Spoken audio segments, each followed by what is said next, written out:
अखंड ज्योति अगस्त 2021। दान से देवत्व की ओर। प्रायः सभी धर्मों में दान की महत्ता बताई गई है। भारतीय संस्कृति व सनातन धर्म में तो दान को मनुष्य का परम कर्तव्य माना गया है। आखिर दान क्या है और दान की इतनी महत्ता क्यों है? दान का शाब्दिक अर्थ है देने की क्रिया, अतः दान शब्द के मूल में है देना। अब प्रश्न उठता है, क्या देना, किसे देना, क्यों देना, कैसे देना? यहां देना से तात्पर्य है हमारे पास भौतिक या अभौतिक जो भी संसाधन है उनका व्यक्ति, परिवार, समाज, राष्ट्र व विश्व कल्याण में सुनियोजन व अर्पण।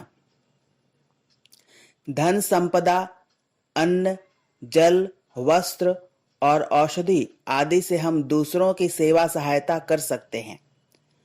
हम भौतिक संसाधनों का दान कर किसी जरूरतमंद की सेवा सहायता कर सकते हैं, उसे खुशियां दे सकते हैं, उसे प्रसन्नता प्रदान कर सकते हैं। जिस व्यक्ति को जिस समय जिस वस्तु की आवश्यकता हो उसे उस समय उसी वस्तु का दान कर, अर्पण कर हम उसकी तत्काल सेवा सहायता कर सकते हैं। जैसे कोई भूखा हो तो उसे भोजन आदि से तृप्त कर सकते हैं, उसे खाद्य पदार्थ अर्पित कर सकते हैं, प्यासों को पानी पिलाकर उसे तृप्त कर सकते हैं, वस्त्रहीन को वस्त्र दान देकर उसे खुशियां दे सकते हैं, रोगी को औषधि व अन्य सेवाएं देकर रोग मुक्त होने में उसकी मदद कर सकते हैं। किसी दुर्घटनाग्रस्त या रोगग्रस्त व्यक्ति को रक्तदान देकर उसे नया जीवन दे सकते हैं। किसी गरीब कन्या की शादी में धन अर्पित कर हम उसकी मदद कर सकते हैं।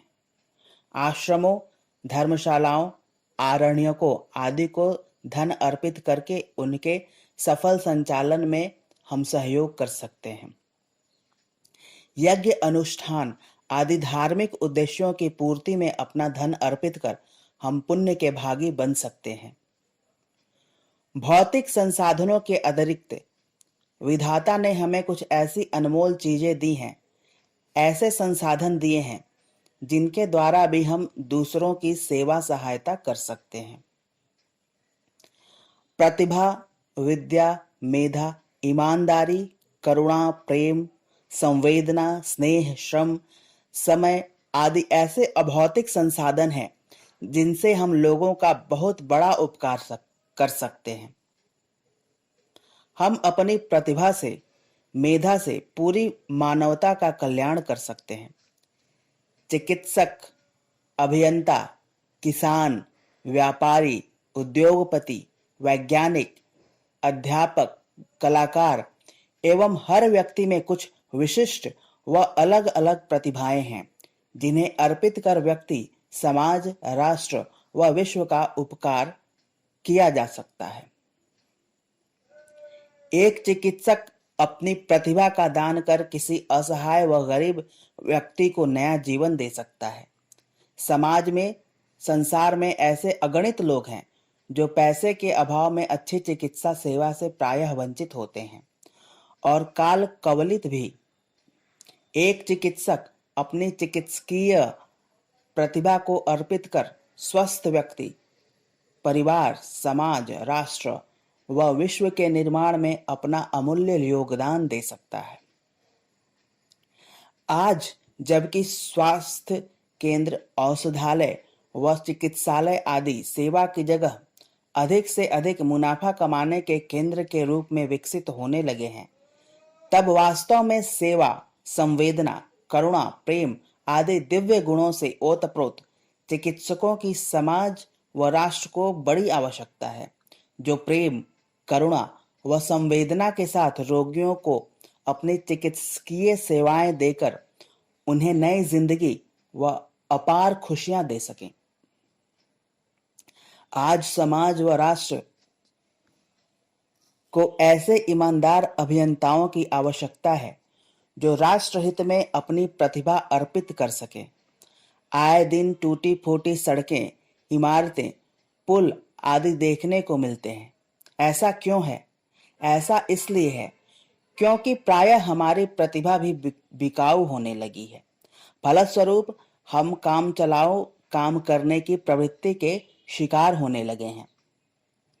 प्रतिभा तो एक ईश्वरीय वरदान है, जिसका सुनियोजन व अर्पण राष्ट्र निर्माण में होना ही चाहिए। वैज्ञानिक भी प्रतिभा के बल पर ही पूरी दुनिया को चमत्कृत करते आए हैं।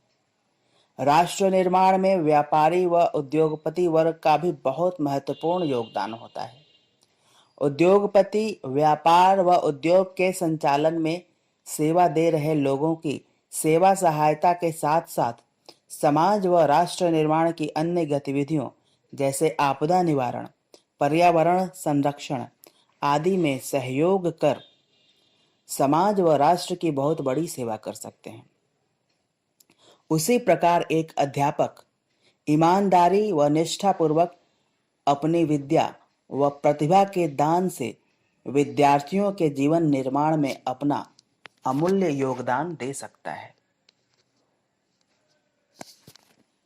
प्रतिभा जीविकोपार्जन का साधन मात्र नहीं है। अपनी प्रतिभा को जीविकोपार्जन का साधन मात्र बनाए रखना तो प्रतिभा का घोर अपमान व निरादर करना है। प्रतिभा मात्र व्यावसायिक कार्य की खाना पूर्ति तक सीमित रहने वाली वस्तु नहीं है। अकेले विद्या का उदाहरण ले तो विद्या एक ऐसा धन है जिसे जितना बांटा जाए वह उतना ही कम है। व्यावसायिक कार्य के अलावा समाज में शिक्षा व विद्या से वंचित लोगों की निःशुल्क सेवा सहायता, शिक्षण आदि से ऐसी प्रतिभा का असली सम्मान होता है। आज के व्यावसायिक युग में जब शैक्षणिक संस्थान शिक्षा व संस्कार के केंद्र के रूप में नहीं बल्कि व्यापारिक प्रतिष्ठान के रूप में अधिक विकसित होने लगे हैं, तब तो ऐसे प्राध्यापकों व शैक्षणिक संस्थानों की देश में और भी अधिक आवश्यकता है, जो गरीब विद्यार्थियों को निःशुल्क शिक्षा देकर राष्ट्र को सभ्य, सुशील, सुसंस्कृत नागरिकों की लहलहाती पौध अर्पित कर सके। एक गायक, संगीतकार, कलाकार अपने गायन, संगीत व कला के सहारे लोगों में करुणा, प्रेम व संवेदना का जागरण कर सकता है। आज देश में ऐसे ही गायकों व संगीतकारों की आवश्यकता है जो अपने गायन से, संगीत से लोगों में अश्लीलता को नहीं बल्कि आंतरिक उत्कृष्टता को उद्दीप्त कर सके, प्रदीप्त कर सकें। कहने का तात्पर्य यह है कि हम ईश्वर प्रदत्त प्रतिभा को बिकाऊ न होने दें, वरन उसे व्यक्ति, परिवार, समाज, राष्ट्र व विश्व हित में अर्पित करते चलें। परहित में अर्पित, समर्पित प्रतिभा ही सर्वत्र पूज्य होती है, वंदनीय होती है। बिकाऊ प्रतिभा पैसे दे सकती है, शोहरत दे सकती है, पर सम्मान, आत्मसंतोष, आत्मगौरव कदापि नहीं दे सकती। शास्त्रों में दान की बड़ी महिमा गाई गई है। वेद की तो स्पष्ट उद्घोषणा ही है।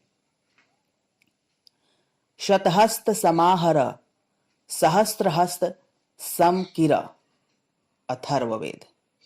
अर्थात 100 हाथों से धन अर्जित करो और 1000 हाथों से उसका दान करो।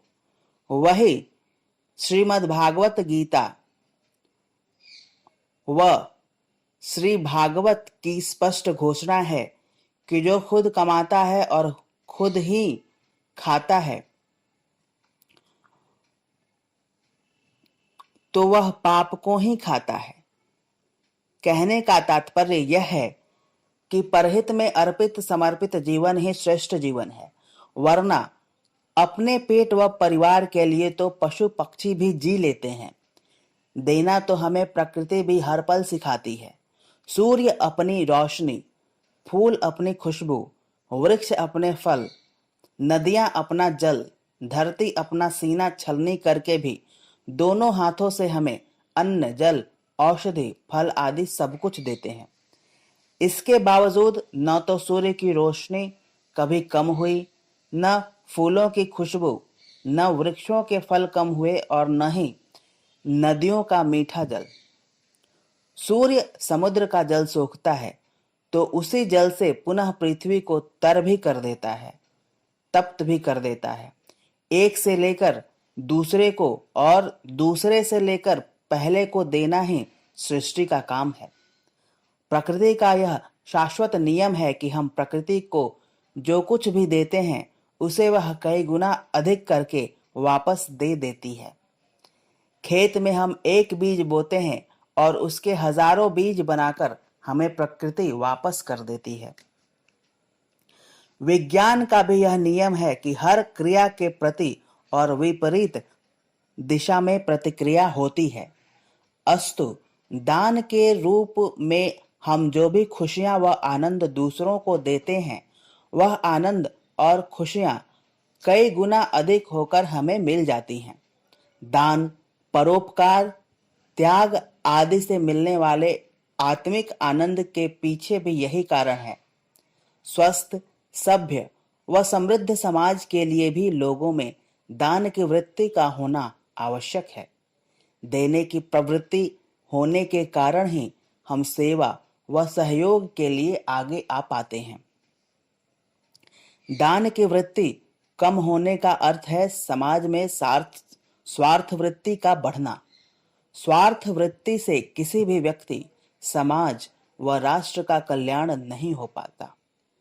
राष्ट्रीय आपदा, महामारी व प्राकृतिक आपदाओं के समय दानशील लोगों के कारण ही कोई राष्ट्र पुनः खड़ा होता है। व्यक्ति के देने की वृत्ति सिकुड़ते जाने के कारण ही आज परिवार व समाज में प्रेम, सौहार्द व समरसता के लाले पड़ते हुए देखे जा सकते हैं। दान न सिर्फ व्यक्तिगत जीवन वरन पारिवारिक, सामाजिक, राष्ट्रीय व वैश्विक जीवन के लिए भी आवश्यक है।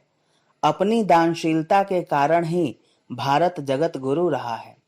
चाहे वह भौतिक संसाधनों का दान हो या फिर धर्म, अध्यात्म व योग का दान हो, हर दृष्टि से भारत ने समय समय पर विश्व मानवता की सेवा की है। दुनिया के जिस किसी भी देश में जब भी कोई प्राकृतिक आपदा आई है तो भारत हमेशा उसकी मदद को आगे आया है। वर्तमान में भी भारत ने कोविड-19 महामारी के निराकरण हेतु दुनिया के विभिन्न देशों में वैक्सीन की आपूर्ति कर अपनी महानता व वसुधैव कुटुंबकम की भावना को चरितार्थ किया है। संसार में ऐसा कोई व्यक्ति नहीं जिसके पास देने के लिए कुछ न हो। यदि हमारे पास धन नहीं है तो समय व श्रम तो है, हम इसे भी परहित में अर्पित कर सकते हैं। हम धन, सामग्री या प्रतिभा आदि से ही किसी की सहायता कर सकते हैं, ऐसा बिल्कुल भी नहीं है। हम अपनी करुणा व संवेदना से भी दूसरों को निहाल कर सकते हैं। हम करुणा व प्रेम भरी बातों से दूसरों में आशा का संचार कर सकते हैं। उन्हें हताशा व निराशा से निकालकर हम उन्हें नवजीवन, नई दृष्टि दे सकते हैं। उन्हें पवित्र जीवन, आध्यात्मिक जीवन जीने की प्रेरणा दे सकते हैं। सभी प्रकार के दानों में ज्ञान दान को सर्वश्रेष्ठ दान कहा गया है। क्यों? क्योंकि अन्य प्रकार के दान तो व्यक्ति को तत्काल राहत दे सकते हैं, पर ज्ञान का दान व्यक्ति को नई दृष्टि देकर उसे हमेशा हमेशा के लिए तृप्त कर देता है, निहाल कर देता है। इसलिए शादी, जन्मदिवस एवं पर्व त्योहारों के अवसर पर कोई सत साहित्य जैसे वेद, पुराण, उपनिषद, गीता, रामायण या परम पूज्य गुरुदेव द्वारा रचित साहित्य भेंट किए जाने की परंपरा विकसित करनी चाहिए। समाज में ज्ञान का जितना अधिक प्रसार होगा, समाज उतना ही सभ्य, स्वच्छ, स्वस्थ, शालीन व समृद्ध होता जाएगा। वस्तुतः दान कोई धार्मिक, आध्यात्मिक क्रिया मात्र नहीं है, वरन यह हमारा पारिवारिक, सामाजिक, राष्ट्रीय व वैश्विक कर्तव्य भी है। यह ऐच्छिक अथवा वैकल्पिक नहीं, वरन हमारे जीवन की एक अनिवार्य आवश्यकता है जिसका पालन अवश्य ही किया जाना चाहिए। दान दरअसल व्यक्ति में सेवा, श्रद्धा, संवेदना आदि मानवीय गुणों के संवर्धन का सशक्त साधन है। आमतौर पर हम एक ऐसी दुनिया में रहते हैं जिसमें हम मात्र स्वयं का व परिवार का ही हित साधन करने में लगे होते हैं, पर दान करने की प्रवृत्ति से धीरे धीरे हमारा दायरा बढ़ता जाता है।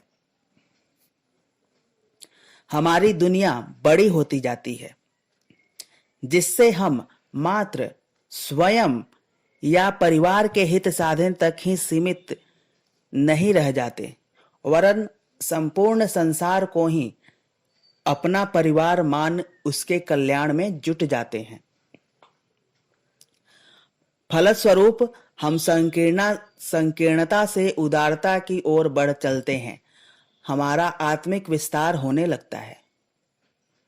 दान की शुरुआत किसी को कुछ देने से होती है और यह एक बहुत ही सामान्य सी क्रिया जान पड़ती है, पर यह सामान्य दिखते हुए भी असामान्य है। ऐसा इसलिए क्योंकि दान व्यक्ति में देने की प्रवृत्ति पैदा करता है। दान देते देते व्यक्ति में देवत्व की प्रवृत्ति पैदा होने लगती है, जिसकी शुरुआत हमने पुण्य पाने या बदले में कुछ पाने की आशा से शुरू की थी, वह कालांतर में हमारा स्वभाव बन जाता है। हमारे अंदर जो संकीर्णता थी, स्वार्थपरता थी, वह देने के अभ्यास से धीरे धीरे दूर होने लगती है, मिटने लगती है और हमारे अंदर देवत्व की अविरल धारा बहने लगती है। जैसे नदी के बीच में रखी बड़ी बड़ी चट्टानों के हटते ही नदी में जल का प्रवाह उमड़ पड़ता है, वैसे ही दान देते देते हमारे अंदर प्रेम का प्रवाह उमड़ पड़ता है। तब हमारे लिए किसी को कुछ देना कोई सामान्य सी क्रिया मात्र नहीं रह जाती, बल्कि देना ही हमारा स्वभाव बन जाता है, देना ही हमारा संस्कार बन जाता है। किसी के आंसू पोंछकर उसकी आंखों में आई चमक को देखकर, उसके चेहरे पर आई मुस्कान को देखकर ऐसा जान पड़ता है मानो याचक रूप में साक्षात नारायण ही मुस्कुरा रहे हों और वे हमारे द्वारा अर्पित दान को साक्षात प्रकट हो स्वीकार रहे हों। तब हमारा दान देना भी पूर्णतः निष्काम हो जाता है। वास्तव में दान में ऐसी निष्कामता ही तो सर्वव्यापी परमात्मा की सच्ची पूजा है। प्रारंभ में दान देते हुए ऐसा जान पड़ता है मानो हम किसी पर उपकार व एहसान कर रहे हों, पर निष्कामता आ जाने पर ऐसा जान पड़ता है मानो मैं तो बिल्कुल ही नहीं रह गया, बल्कि वे जो मेरे दान को स्वीकार कर रहे हैं, वे मेरी वस्तु को, मेरी पूजा को, मेरी प्रतिभा को स्वीकार कर मुझ पर ही बहुत बड़ा उपकार व एहसान कर रहे हैं, क्योंकि उनके कारण ही तो मेरे मन की मलिनता मिट रही है और चित्त शुद्ध हो रहा है। ऐसे में मन में भाव उमड़ता है कि मैं नर से नारायण होने की ओर अग्रसर हो चलूं। मैं स्वयं के भीतर करुणा, प्रेम व संवेदना के उमड़ते हुए सागर से आनंदित होता चलूं। तब ऐसा लगता है कि मेरी सेवा सहायता को मनुष्य रूप में साक्षात नारायण ही स्वीकार कर रहे हैं, क्योंकि यह पूरा विश्व ब्रह्मांड ही सर्वव्यापी परमात्मा का रूप है। अस्तु, ब्रह्मांड में की गई किसी की सेवा सहायता भी साक्षात ईश्वर की ही पूजा है। इसलिए हमें उन सबका ऋणी होना चाहिए जो हमारी सेवा स्वीकार करते हैं और हमारे लिए मुक्ति व आनंद का मार्ग प्रशस्त करते हैं। और फिर संसार में जो भी है वह सब भगवान का ही तो है। फिर संसार से पाई गई कोई वस्तु संसार को ही अर्पित कर स्वयं के लिए कोई मान बढ़ाई क्यों चाहे। एक राजा भी ऐसी ही दिव्य भावनाओं के साथ हर दिन लोगों को दान दिया करता था, पर दान देते समय राजा अपनी नजरें झुका लिया करता था। एक बार एक व्यक्ति ने पूछा, राजन, आप दान देते समय अपनी नजरें क्यों झुका लेते हैं? राजा ने कहा, जब मैं किसी को दान देता हूं तो लोग मेरी जय जयकार करते हैं। शायद उन्हें लगता है कि उन्हें मैं दान दे रहा हूं, पर सच तो यह है कि मेरे पास जो भी है सब भगवान का ही दिया हुआ है। इसलिए असली दाता तो भगवान ही है, मैं नहीं। मैं तो निमित्त मात्र हूं। इसलिए लोगों के मुख से अपनी जय जयकार सुनकर मुझे शर्म आती है। इसलिए मैं नजरें झुका लेता हूं। वास्तव में यह कितनी उदात्त भावना है। ऐसी भावना के साथ किया गया दान ही सर्वश्रेष्ठ दान है और दाता के लिए मोक्षदायक है, मुक्तिदायक है, आनंददायक है। तभी तो स्वामी विवेकानंद कहा करते थे, मैं उस प्रभु का सेवक हूं जिसे अज्ञानी लोग मनुष्य कहते हैं। वास्तव में हमें भी अपना समय, श्रम, प्रतिभा, धन आदि का अर्पण, समर्पण, विसर्जन समाज रूपी, विश्व रूपी ईश्वर की सेवा में करना चाहिए। यह हमारे लिए अभिष्ट भी है और आनंददायी व कल्याणकारी भी। आइए हम भी बढ़ चलें दान से देवत्व की ओर। समाप्त।